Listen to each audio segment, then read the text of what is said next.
আমি জানি ও নায়ক হয়ে, ও নায়কের সেরা হয়ে আমাদের সামনে এসে হাজির হবে। যে আমাদের বাংলাদেশে যদি নায়ক আমরা কাউকে বলি তাহলে আমাদের অপূর্ব।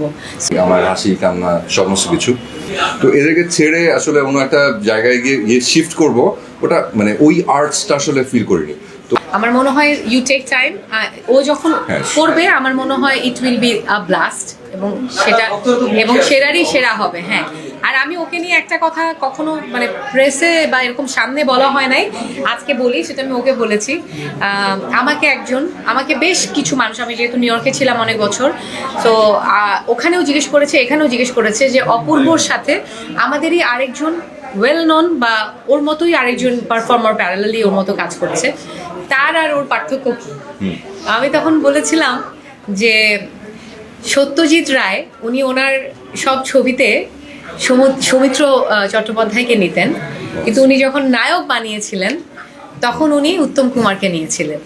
তো তখন ওনাকে জিজ্ঞেস করা হয়েছিল, সাংবাদিকরা জিজ্ঞেস করেছিলেন যে আপনার সব ছবিতে সৌমিত্র করেন, এখন এবার উত্তম কুমার কেন?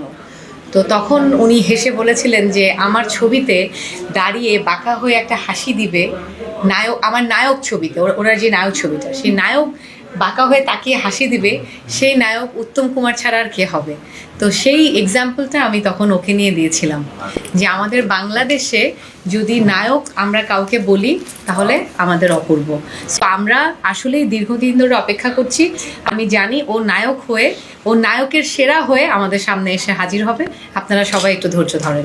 সিনেমার বিষয়টা কি ভাই, মানে যেটা হয় কি যে যখন কোনো কিছু করে আপনি স্যাটিসফাইড থাকবেন, থাকে না যে ধরেন একটা ফুড আপনি খেতে বসছেন, খাবার আমরা হয়তো 6 জন খেতে বসেছি, আপনার বাসায় দাওয়াত, কথার কথা, বা আমার বাসায় দাওয়াত, তো আপনি প্রথমে কোনো একটা কথার কথা একটা করলা ভাজি নিয়ে আপনি খেতে বসছেন, এবং খাওয়াটা এত মজা, করলা ভাজিটা আপনি ওটা দিয়ে খাচ্ছেন, আপনার মনে হচ্ছে না যে সামনে যে অন্যান্য তরকারির বাটিটা আছে ওটা ধরে দেখি, আপনি ওটাই খাচ্ছেন। তো যখন বলছে যে আরে এটা নাও, বলে না, এটা আরেকটু নেই, এটা আরেকটু নেই। তো আমার অবস্থা হচ্ছে ওরকম টাইপ আর কি, যে আমি আসলে মানে এত ভালোবাসা, মানে আমি জানি আমি এত ভালোবাসার যোগ্য না হয়তো, কিন্তু তারপর এত ভালোবাসা পেয়েছি, এবং এই জায়গাটাকে আমি আমার মানে পরিবার মনে করি। দীর্ঘদিন হয়ে গেছে এখানে আছি, এদেরকে নিয়ে আমার পথ চলা, এদেরকে নিয়ে আমার ভাবনা, এদেরকে নিয়ে আমার হাসি কান্না সমস্ত কিছু। তো এদেরকে ছেড়ে আসলে অন্য একটা জায়গায় গিয়ে শিফট করব, ওটা মানে ওই আর্টসটা আসলে ফিল করিনি।